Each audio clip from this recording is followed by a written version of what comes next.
Assalamualaikum warahmatullahi wabarakatuh. Nama saya Bustami.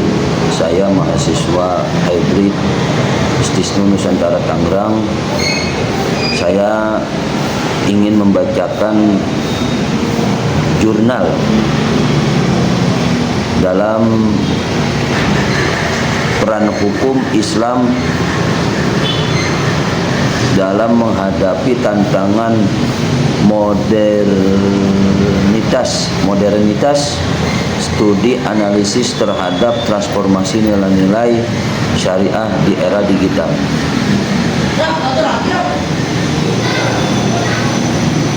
Yang pertama adalah hukum Islam dan tantangan era digital. Era digital menghadirkan tantangan yang sebelumnya tidak pernah dihadapi oleh sistem hukum tradisional, termasuk hukum Islam. Perubahan cepat dalam teknologi telah menciptakan berbagai fenomena baru seperti transaksi keuangan digital, perlindungan data pribadi, dan penggunaan kecerdasan buatan.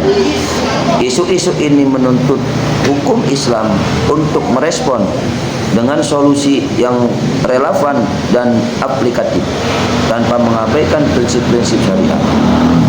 Misalnya perkembangan vintage teknologi keuangan telah mempermudah transaksi melalui platform seperti e-wallet, pembayaran elektronik, dan mata uang kripto. Namun di sisi lain muncul pertanyaan tentang kehalalan transaksi ini, terutama terkait riba, ketidakpastian, dan spekulasi dalam hal yang diperlukan ijtihad untuk menilai agama hukum Islam dalam mengakomodasi inovasi tersebut dengan tetap menjaga prinsip keadilan, manfaat, dan keseimbangan. Selain itu, perlindungan data pribadi menjadi isu penting di era digital. Dalam Islam, menjaga privasi merupakan bagian dari menjaga kehormatan manusia.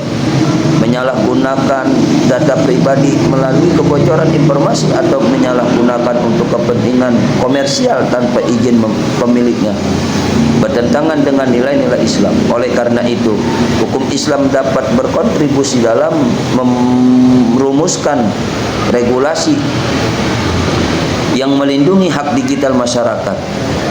2. Pendekatan qoyis syariah.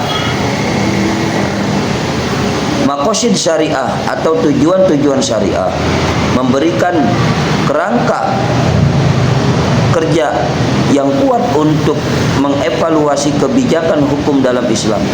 Kerangka ini menekankan perlindungan terhadap 5 aspek utama: agama, jiwa, akal, keturunan, dan harta. Dalam era digital, pendekatan ini dapat digunakan untuk menilai dampak teknologi terhadap kesejahteraan individu dan masyarakat. Sebagai contoh, perlindungan jiwa dapat diterapkan pada regulasi terkait keamanan data dalam layanan kesehatan digital. Penggunaan bidang data untuk diagnosis medis harus memastikan bahwa informasi pasien terlindungi dari penyalahgunaan. Selain itu, perlindungan akal relevan dalam menangani dampak negatif media sosial seperti penyebaran hoaks dan konten yang merusak mental masyarakat. Ijtihad kontemporer dalam hukum Islam. Dalam menghadapi isu-isu modern, ijtihad kontemporer menjadi alat penting untuk menggali solusi hukum yang relevan. Ulama dan akademisi Islam telah berupaya memberikan fatwa terkait berbagai fenomena baru di era digital. Keempat, aplikasi sosial dan etika teknologi. Hukum Islam memiliki komitmen yang kuat terhadap pencapaian kesejahteraan umat manusia. Oleh karena itu, penggunaan teknologi dalam Islam tidak hanya terlihat dari aspek efisiensi, tapi juga dari dampak sosial dan etikanya. Sebagai contoh, media sosial dapat digunakan untuk dakwah dan penyebaran ilmu pengetahuan, namun tanpa pengaturan etika.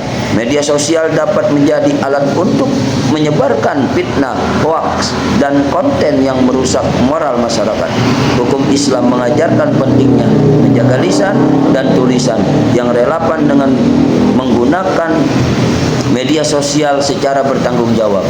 Dari jurnal yang saya bacakan ini, terdapat kesimpulan bahwa hukum Islam dengan pondasinya yang kokoh Al-Quran dan hadis memiliki kapasitas untuk berpartisipasi dalam berkembang seiring dengan tantangan zaman. Fleksibilitas ini terutama dapat terlihat dalam penerapan pendekatan maqasid syariah, tujuan-tujuan syariah yang lebih luas, serta ijtihad kontemporer yang memperhatikan realitas sosial, ekonomi, dan teknologi yang terus berkembang. Pendekatan maqasid syariah menekankan pada pemeliharaan nilai-nilai utama dalam Islam seperti keadilan, kemaslahatan, dan perlindungan terhadap hak-hak individu serta masyarakat. Dengan demikian, hukum Islam tidak hanya terbatas pada aturan-aturan tekstual, tapi dapat beradaptasi untuk mengatasi permasalahan-permasalahan yang muncul di tengah perubahan zaman. Mungkin itu yang dapat saya presentasikan dalam jurnal saya. Kurang lebihnya mohon maaf. Wallahul muwaffiq ila aqwamit thoriq. Assalamualaikum warahmatullahi wabarakatuh.